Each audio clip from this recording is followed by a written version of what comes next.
Hello guys, welcome back on my YouTube channel. और आज अपन बात करेंगे खास तौर से, देखो एक छोटा सा टॉपिक लेके आया हूँ, आर्कीबैक्टीरिया। आर्कीबैक्टीरिया बायोलॉजी जब भी आप स्टार्ट करते हो, प्रोकैरियोटिक स्टार्ट करते हो, या फिर अपन कह सकते हैं लोअर ऑर्गेनिज्म जब स्टार्ट करते हो, उस टाइम में आर्कीबैक्टीरिया का बैक्टीरिया से पहले टॉपिक स्टार्ट होता है। चाहे आप फर्स्ट ग्रेड की प्रोफेशन कर रहे हैं, चाहे आप असिस्टेंट प्रोफेसर की या किसी भी कॉम्पिटिटिव एग्जाम की बायोलॉजी या बॉटनी जूलॉजी से रिगार्डिंग आप प्रिपरेशन कर रहे हैं, तो आर्कीबैक्टीरिया का टर्म हमेशा पूछा जाता है। आर्कीबैक्टीरिया से रिलेटेड जितने भी छोटे छोटे टर्म्स हैं, उन सभी के बारे में इस वीडियो में अपन डिस्कस करेंगे। देखो, आर्कीबैक्टीरिया दो टर्म से मिलके बना हुआ है, दो टर्म से मिलके बना हुआ है, जिसमें पहला है आर्किया या आर्की कह सकते हैं, दूसरा बना हुआ है यहां पर बैक्टीरिया। दो टर्म है। आर्की का मतलब होता है एंशिएंट, एंशिएंट का मतलब प्राचीन, एंशिएंट या प्राचीन, और यहां पे यही बैक्टीरिया मतलब अर्थ के ऊपर ओल्डेस्ट ऑर्गेनिज्म कह सकते हैं अपन, कि अर्थ पर ओल्डेस्ट बैक्टीरिया। कि जब पृथ्वी का निर्माण हुआ था, उस टाइम में बैक्टीरिया से पहले कोई अगर जीव रहता था तो वो कुछ ऐसा इस प्रकार का रहा होगा, इसलिए इनका नाम कैसा रखा है, आर्किया रखा है, एंशिएंट बैक्टीरिया, बैक्टीरिया से पूर्वज। ठीक है ना, अपन क्या कह सकते हैं, बैक्टीरिया के पूर्वज अपन कह सकते हैं। देखो, लुक लाइक इनकी जो स्ट्रक्चर होती है, इनकी स्ट्रक्चर जो है आर्किया की, वो कैसी होती है, बैक्टीरिया के सिमिलर, बैक्टीरिया के सिमिलर स्ट्रक्चर होती है, लेकिन कुछ डिफरेंस लिए हुए रहता है ये। ठीक है, इनको दो डोमेन के बीच में रखा जाता है। आर्कीबैक्टीरिया जो है, इनमें दो डोमेन जो है, दो डोमेन, एक तो यू बैक्टीरिया और एक ये कह सकते हैं अपन, यहाँ पर देखो, एक तो बैक्टीरिया कह सकते हैं और एक यू बैक्टीरिया कह सकते हैं। इन दोनों के बीच में जो कड़ी रखी गई है उसे अपन कहते हैं आर्किया। इसको भी और भी अगर अपन इसे करें तो इसको ऐसे कर सकते हैं, यूकैरियोटा,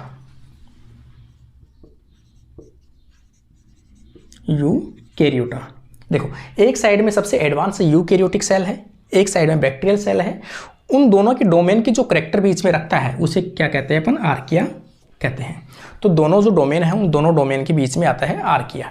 आर्किया में कुछ करेक्टर प्रोकैरियोटिक होते हैं, जबकि कुछ लक्षण ऐसे लगता है कि जो एंजाइम्स है, मैकेनिज्म है, आप ये कह सकते हैं अपन, इसके जो पाथवे हैं, डाइजेस्टिव पाथवे हैं, उनमें कौन से एंजाइम्स काम आते हैं, उसके अकॉर्डिंग लगता है जैसे ये यूकैरियोटिक हो। तो अब अपन चलते हैं कि आर्कीबैक्टीरिया का टर्म जो है, उसमें कौन सी चीज़ें कॉमन देखने को मिलती है। देखो, सबसे पहले तो एक तो मैं बता दूं आपको इसकी डिस्कवरी से रिलेटेड कि भी आर्कीबैक्टीरिया का फाउंडर किसे कहा जाता है या किसने इसके ऊपर ज़्यादा स्टडी की थी। सबसे पहले तो यहाँ पर कार्ल रिचार्ड वोल्ज के नाम से है। 1977 के अंदर इन्होंने एक पेपर पब्लिश किया था, जिसमें आर्कीबैक्टीरिया के बारे में बताया था कि बैक्टीरिया की जैसी कोई स्ट्रक्चर है जो बैक्टीरिया से पूर्व है या पहले कभी रहे होंगे, उनमें बैक्टीरिया जैसी स्ट्रक्चर कुछ देखने को मिलती है। ठीक है, तो यहाँ पर सबसे बड़ा जो है वो देखने को मिलता है कि इनमें जो बैक्टीरियल सेल वॉल है या आर्किया, आर्किया की सेल वॉल क्या होती है, प्रेजेंट होती है, लेकिन ये सेल वॉल में पेप्टाइडोग्लाइकेन नहीं पाया जाता है।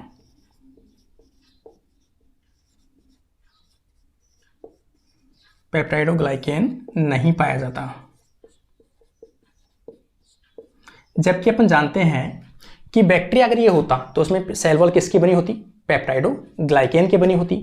पेप्टाइडोग्लाइकेन किससे बना हुआ है, दो कंपोनेंट से मिलकर बना हुआ है, एन एसिटाइल ग्लूकोज एमाइन।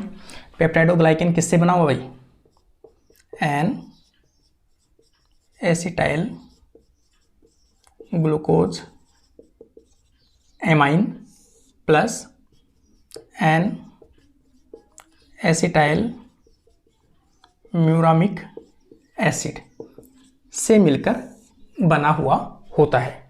ठीक है, तो इसमें पेप्टाइड जैसे स्ट्रक्चर नहीं पाई जाती है। आर्की में देखेंगे अपन, आर्किया में अगर अपन देखेंगे तो सेल वॉल में सिंपल सेल वॉल होती है, cell wall polysaccharide polysaccharide carbohydrate plus protein के कंपोनेंट का एक मिक्सचर होता है जो क्या बनाती है, एक सेल वॉल बनाती है। तो मतलब ये कह सकते हैं अपन जो पेप्टाइडोग्लाइकेन के जो कंपोनेंट है, ये कंपोनेंट इनमें देखने को नहीं मिलते हैं, उनकी बजाय इनमें पॉलीसेकेराइड हो सकते हैं। वो पॉलीसेकेराइड भी मिक्सचर प्रकार के होते हैं, अलग अलग प्रकार के बहुलक हो सकते हैं, या फिर मोस्टली इसमें ग्लूकोज का कंपोजिशन भी देखने को मिलता है, ठीक है। और उसके साथ में क्या होते हैं, प्रोटीन यूज में आते हैं। ये इसका सेल का स्ट्रक्चर होता है। दूसरी चीज, न्यूक्लियस है not developed, nucleus not developed, nucleus भी इनमें कोई खास विकसित नहीं होता है। 16R RNA पाया जाता है, जो एक विशेष प्रॉपर्टी अपने आप में इसकी होती है। जो नॉर्मल 16S RNA जो बैक्टीरिया में पाया जाता है, इससे कुछ डिफरेंट प्रकार की डिफरेंट सीक्वेंस इसमें पाई जाती है। कुछ ही कैरेक्टर हैं इसके जो इसमें देखने को मिलते हैं।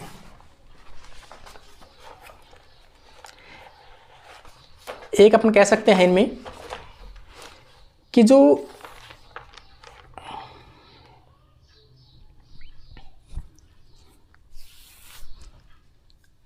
इनकी जो जीन है मेटाबॉलिक पाथवे है,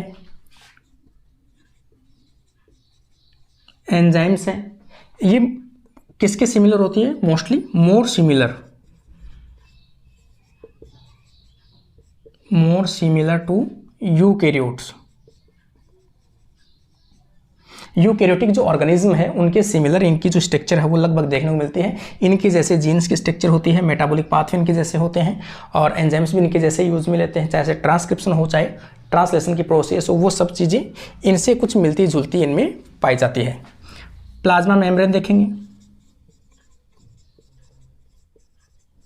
प्लाज्मा मेम्ब्रेन भी पाई जाती है। अपनी प्लाज्मा मेम्ब्रेन जो होती है बैक्टीरिया में होती है, बाइलिपिड होती है या बाइलेयर्ड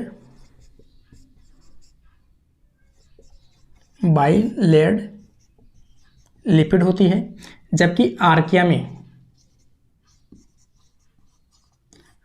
सिंगल मेम्ब्रेन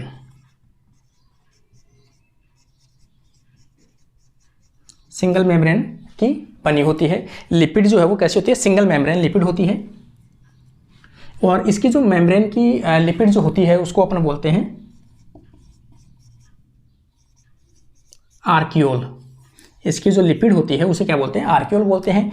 इस आर्कियोल जो लिपिड है, इस लिपिड में एक विशेष प्रकार का बॉन्ड पाया जाता है। अपनी जो मेम्ब्रेन होती है उनमें एस्टर बॉन्ड पाया जाता है, जबकि यहाँ पर इसमें इथर लिंकेज पाया जाता है। इसमें कौन सा बॉन्ड पाया जाता है, इथर लिंकेज पाया जाता है। अपने अंदर एस्टर लिंकेज पाया जाता है, फॉस्फो और वही सेम चीज होती है इसमें भी, ग्लिसरॉल प्लस फैटी एसिड का कंपोजिशन होता है। यहाँ पर जो फैटी एसिड है उसे अपन क्या कहते हैं, आर्कियोल कहते हैं। कुछ इसमें साइड ब्रांचेज भी पाई जाती हैं जिनमें एक्स्ट्रा अल्कोहल के ग्रुप हो सकते हैं। ये इसके बेसिक इसके कंपोनेंट हैं। मोस्टली अगर अपन देखेंगे तो ये कैसे होते हैं, ऑटोट्रोफिक हो सकते हैं,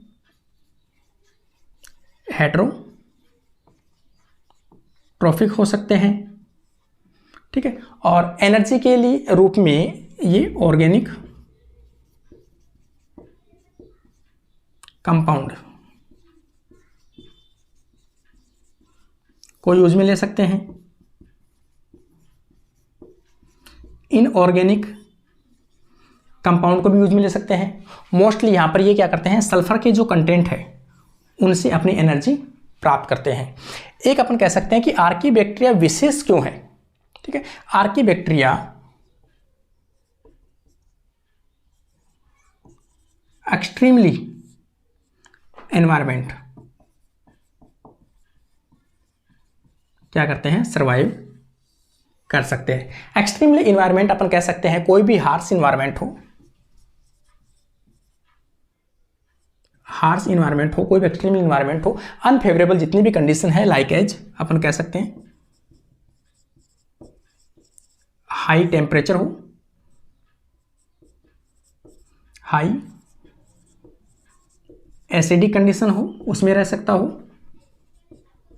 हाई साल्ट कंडीशन हो उसमें सर्वाइव कर सकता हो।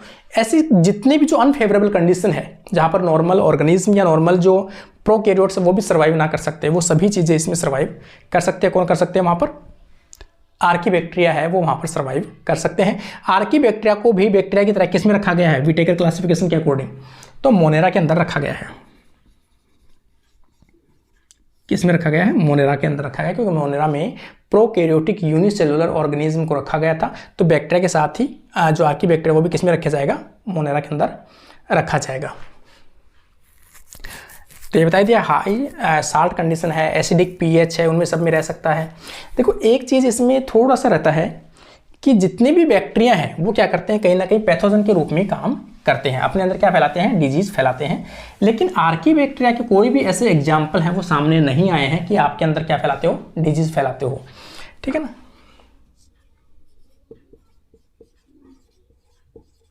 आर्किया नॉट ए पैथोजन, ये पैथोजन के रूप में नहीं पाए जाते भाई, और ना ही किसी में पैरासाइट के रूप में पाए जाते हैं, ना ही पैरासाइट के रूप में काम करते हैं। ये बल्कि हो सकता है किसके रूप में पाए जाते हो? म्यूचुअलिज्म के रूप में पाए जा सकते हो, सिम्बायोटिक के रूप में पाए जा सकते हो, सिम्बायोटिक के रूप में पाए जा सकते हैं। जैसे अपन देख सकते हैं ह्यूमन गट है, अपनी जो गट है, इसके अलावा रूमिनेंट्स हैं,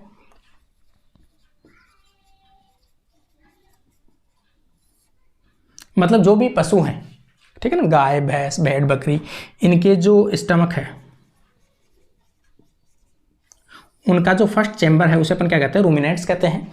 तो वहां पर ये क्या पाए जाते हैं? सिम्बायोटिक एसोसिएशन के रूप में पाए जाते हैं, और वहां पर क्या प्रोड्यूस करते हैं? ये मैथेन, मैथेन प्रोड्यूस करते हैं। और इन जो स्टमक में जो इनका यूज है वहां पर क्या है कि ये जो सेलुलोज है,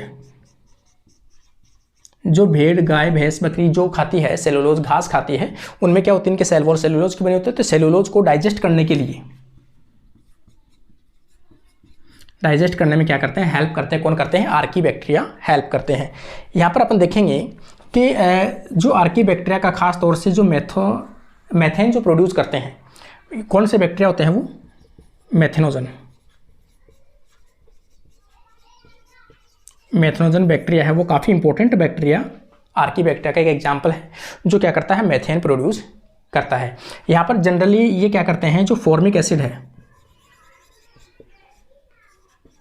फॉर्मिक एसिड है, कार्बन डाइऑक्साइड है, हाइड्रोजन है, इन सभी को यूज में लेते हुए ये क्या बनाते हैं? मैथेन प्रोड्यूस करते हैं। और इस मैथेन को यूज में लिया जा सकता है किसके रूप में? जो बायोगैस प्रोडक्शन है, मैथेन बायोगैस प्रोडक्शन में यूज में लिया जाता है। बायोगैस प्लांट के अंदर मैथेन गैस प्रोडक्शन में इसको यूज में लिया जा सकता है। नॉर्मली ये जो मैथेनोजन बैक्टीरिया है ये कहाँ पे पाए जाते हैं? जो मार्सी एनवायरनमेंट है, खास तौर से जो दलदल वाला जो एरिया है, जैसे पेडी, पेडी मीन्स राइस, जहाँ पे राइस की खेती होती है वहाँ पर कैसा इन्वायरमेंट होता है? दलदल इन्वायरमेंट होता है। उसमें भी ये क्या करते हैं? मैथेनोजन जो है वो मैथेन का प्रोडक्शन करते हैं, वहाँ पर ही ज़्यादा पाए जाते हैं।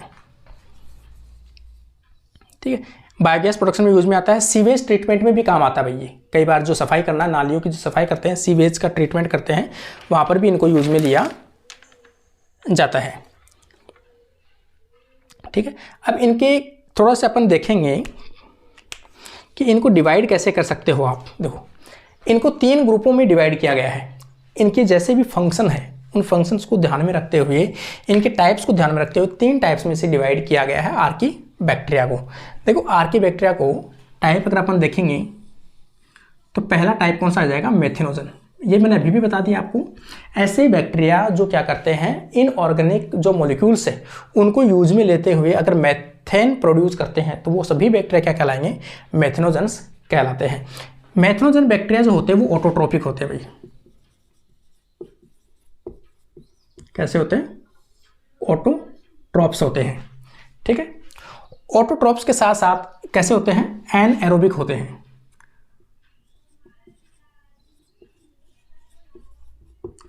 एनएरोबिक कह सकते हैं, ऑब्लिगेटिव एनएरोबिक कह सकते हैं कि ये वायवीय श्वसन में सर्वाइव नहीं कर सकते, कार्बन डाइऑक्साइड की उपस्थिति में ही क्या करते हैं, सर्वाइव कर सकते हैं। इसलिए ऑब्लिगेटिव, इनके पास दूसरा कोई ऑप्शन नहीं है भाई, ऑब्लिगेटिव एनएरोबिक है, अवायवीय श्वसन में ही सर्वाइव कर सकते हैं। तो मेथनोजन को ये क्या करते हैं, लास्ट में बाई प्रोडक्ट के रूप में प्रोड्यूस करते हैं। मेथनोजन को क्या करते हैं, मेथेन को बाई प्रोडक्ट के रूप में रिलीज करते हैं।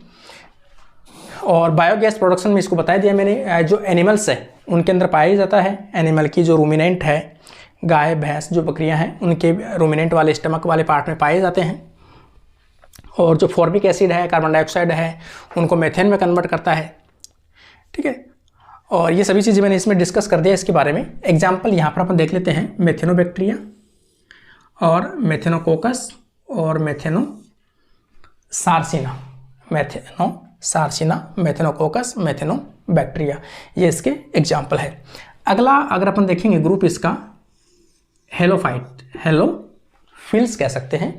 हेलोफिल्स का मतलब है high salt concentration, high salt concentration वाली जगहों पर रहने वाले जो भी बैक्टीरिया है, आर्की बैक्टीरिया, वो क्या कहलाएंगे, हेलोफिल्स कहलाएंगे। देखो इनकी विशेषता क्या है, ये क्या करते हैं कि अधिक साल्ट वाली कंडीशन में भी मरते नहीं है। क्यों नहीं मरते, क्योंकि इनकी कुछ कारण है। एक तो इनकी चारों तरफ एक म्यूसिलेज का आवरण पाया जाता है। ये जो बैक्टीरिया है इनके चारों तरफ क्या पाया जाता है, म्यूसिलेज का एक आवरण पाया जाता है, जिसके कारण से ये ज़्यादा साल्ट को एब्जॉर्ब नहीं करने देते बॉडी के अंदर। दूसरी चीज़, इनके अंदर जो वैक्यूल है या रिक्तिका होती है, ये बड़ी रिक्तिका है, वो भी क्या होता है, इनमें एब्सेंट होती है, रिक्तिका नहीं पाई जाती, जिसके कारण से इनके अंदर ज़्यादा साल्ट इकट्ठा नहीं होता। दूसरी चीज़ें क्या करते हैं, जहाँ भी इनका पार्ट है उसमें साल्ट स्टोर रखते हैं। साल्ट को क्या करके रखते हैं, पहले से स्टोरेज करके रखते हैं। इसलिए बाहर का साल्ट और अंदर का साल्ट के दोनों के बीच में क्या करके रखते हैं, बैलेंस बना के रखते हैं। इसलिए जल्दी से इनके ऊपर नुकसान नहीं कर पाते हैं। इनका एग्जाम्पल अगर अपन देखेंगे, हेलोबैक्टीरियम और हेलोकोकस, ये इसके बेस्ट एग्जाम्पल है, हेलोकोकस और हेलोबैक्टीरिया। इनकी जो मेम्ब्रेन है, इनमें कैरोटिनॉइड्स पाए जाते हैं भाई। इनकी जो मेम्ब्रेन है, मेम्ब्रेन में कैरोटिनॉइड जो पिगमेंट है वो पाए जाते हैं। कैरोटिनॉइड पिगमेंट क्या करते हैं, जो सनलाइट की रेडिएशन है उनसे क्या करता है, इनकी प्रोटेक्शन करता है। Protection from sunlight radiation, sunlight radiation से क्या करता है, इनकी प्रोटेक्शन करता है। अगला अपन देखेंगे तो इनको तीसरा ग्रुप बांटा है, थर्मो एसिडोफिलिक। इसमें दो प्रकार की प्रॉपर्टी नाम से ही है, थर्मो एसिडोफिल्स, मतलब हाई टेम्परेचर पर भी सर्वाइव कर सकते हैं, as well as high acidic environment में भी सर्वाइव कर सकते हैं। मतलब लगभग 1 से 2 pH वाले जो pH है, एसिड है, उसमें भी क्या कर सकते हैं, सर्वाइव कर सकते हैं। तो यहाँ पर दो कंडीशन है, और 110 डिग्री सेल्सियस से ऊपर भी क्या कर सकते हैं, सर्वाइव कर सकते हैं। और 2 से 2 ये कह सकते हैं 2.5 pH पर भी क्या कर सकते हैं, सर्वाइव कर सकते हैं। ये भी एक अपने आप में विशेष प्रॉपर्टी है इनकी। इनकी जो प्लाज्मा मेम्ब्रेन अपन कह सकते हैं, या जो फैटी एसिड जो पाया जाता है, उनमें क्या होती है, लॉन्ग चैन वाली फैटी एसिड पाई जाती है जो इनकी प्रोटेक्शन करती है, ठीक है ना। लॉन्ग चैन फैटी एसिड होती है। और यहाँ पर अपन देखेंगे थर्मोप्लाज्मा इसका एग्जाम्पल है, और एक है थर्मोप्रोटियस, थर्मोप्रोटियस और थर्मोप्लाज्मा। इनके एग्जाम्पल जरूर याद रखने, आपको कौन सा एग्जाम्पल किसका है, कौन सी प्रॉपर्टीज इनमें देखने को मिलती है। हाँ, ये दोनों मैं बता दूँ आपको, ये दोनों जो कंडीशन है, एक तो ये बैक्टीरिया और एक ये बैक्टीरिया। पहले वाला जो है एनएरोबिक है, ये कैसे होते हैं? एरोबिक होते हैं। ये भी एरोबिक होता है, ये भी एरोबिक होता है। फैकल्टेटिव, फैकल्टेटिव एनएरोबिक, मतलब अगर इनको एरोबिक कंडीशन ना मिली, ऑक्सीजन ना मिली, तो ये एनएरोबिक कंडीशन में भी सर्वाइव कर जाएंगे। सेम प्रॉपर्टीज में है फैकल्टेटिव,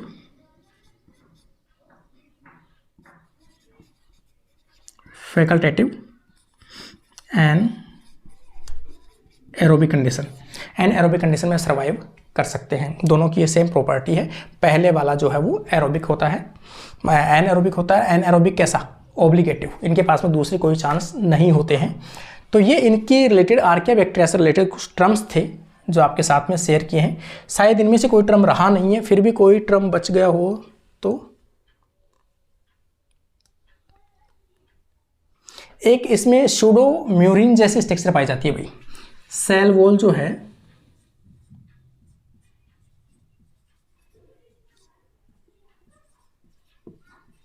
सूडोम्यूरिन,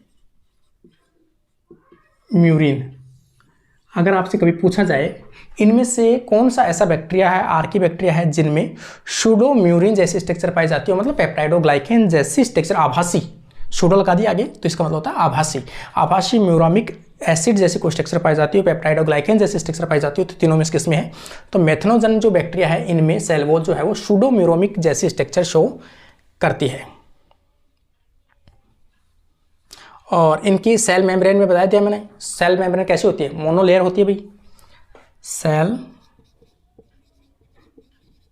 मेम्ब्रेन मोनोलेयर्ड,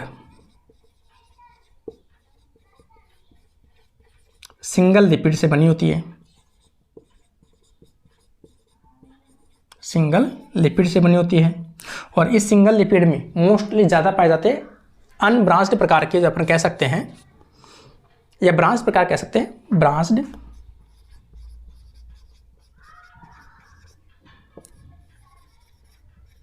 फैटी एसिड का कंपोजिशन इसमें क्या होता है? अधिक होता है। ठीक है, ये इसकी हो गया। और इसमें शायद कुछ है नहीं, वैसे जो भी टर्म्स थे वो पूरे मैंने आपको बता दिए यहाँ पर। ये जो थर्मोएस्टरोफिलिक है ये क्या कैसे होते हैं? कीमो सिंथेटिक होते हैं। ये वाले जो हैं वो कैसे होते हैं? कीमो सिंथेटिक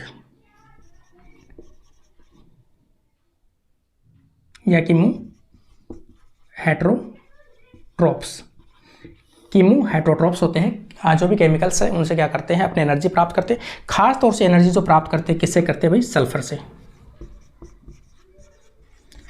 सल्फर युक्त जो कंपोनेंट है उनके ऑक्सीडाइज करके ये क्या करते हैं? उनसे अपनी जो एनर्जी है वो प्राप्त करते हैं। तो ये ऑक्सीडाइजिंग किसको करते हैं? सल्फर को। सल्फर को ऑक्सीडाइजिंग करते हैं और सल्फ्यूरिक एसिड का निर्माण करते हैं ऑक्सीजन की उपस्थिति में।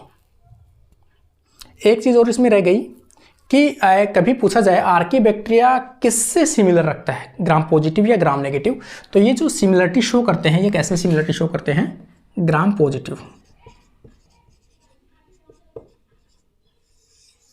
ग्राम पॉजिटिव जो बैक्टीरिया हैं उनके कैसे, उनके समान सिमिलरिटी शो करते हैं।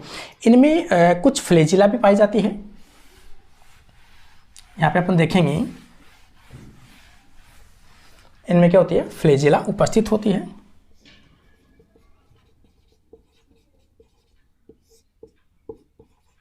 फ्लैजिला भी प्रेजेंट होती है इनमें।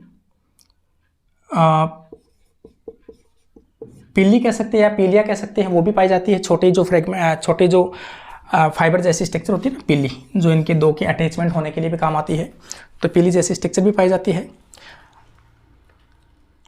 इनकी जो फ्लैजिला है उसे अपन कहते हैं आर्किला।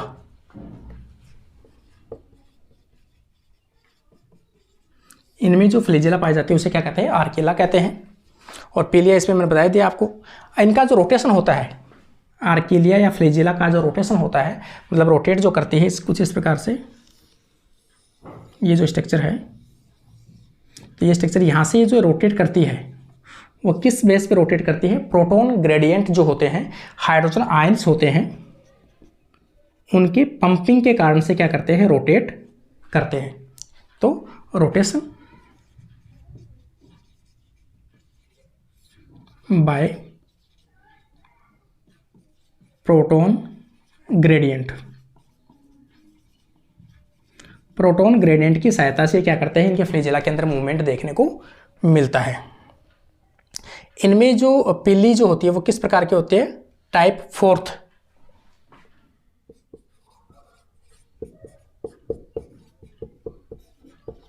बैक्टीरिया में जो पिलाई पाई जाती है कौन सी होती है, उसका टाइप,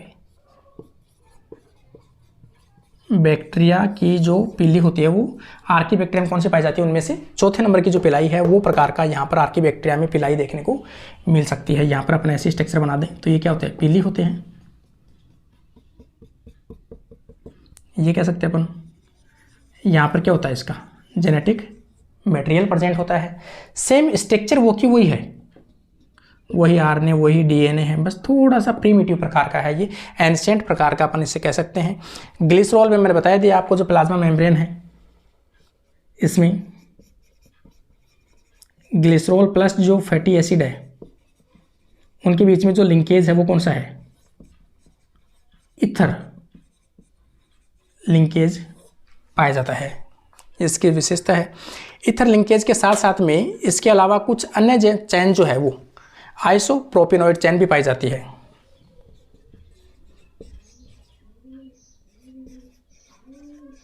आइसोप्रोपेनॉइड चैन जैसे स्ट्रक्चर भी इसमें देखने को मिलते हैं। इसके अलावा इनमें साइक्लोप्रोपेन पाए जाते हैं,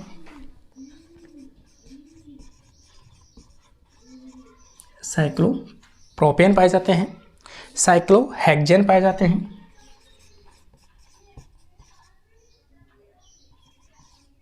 साइक्लोहेक्सेन रिंग जैसे स्ट्रक्चर भी इनकी फैटी एसिड की जो मेम्ब्रेन है या फिर अपन कह सकते हैं लिपिड बाय मेम्ब्रेन है, उनमें ऐसी स्ट्रक्चर भी देखने को मिलती है। तो ये कुछ आर्की बैक्टीरिया से रिलेटेड इंपॉर्टेंट टर्म थे। शायद आप लोग अगर एक बार इसके नोट्स बना लोगे या एक बार आप इसको अच्छे से देख लोगे तो इससे बाहर कोई भी क्वेश्चन से या कोई भी टर्म से शायद उम्मीद करता हूँ नहीं जाएगा। तो कैसा लगा आप लोगों को कमेंट जरूर कीजिए। थोड़ी सी अभी गला साफ़ नहीं है, फिर उम्मीद करता हूँ आवाज़ आपको समझ में आई हो, क्योंकि गला अभी खुला हुआ नहीं, एकदम जुकाम लगा हुआ है इसलिए। चलो आज के लिए अपनी क्लास यहीं कंप्लीट होती है। Thank you friends.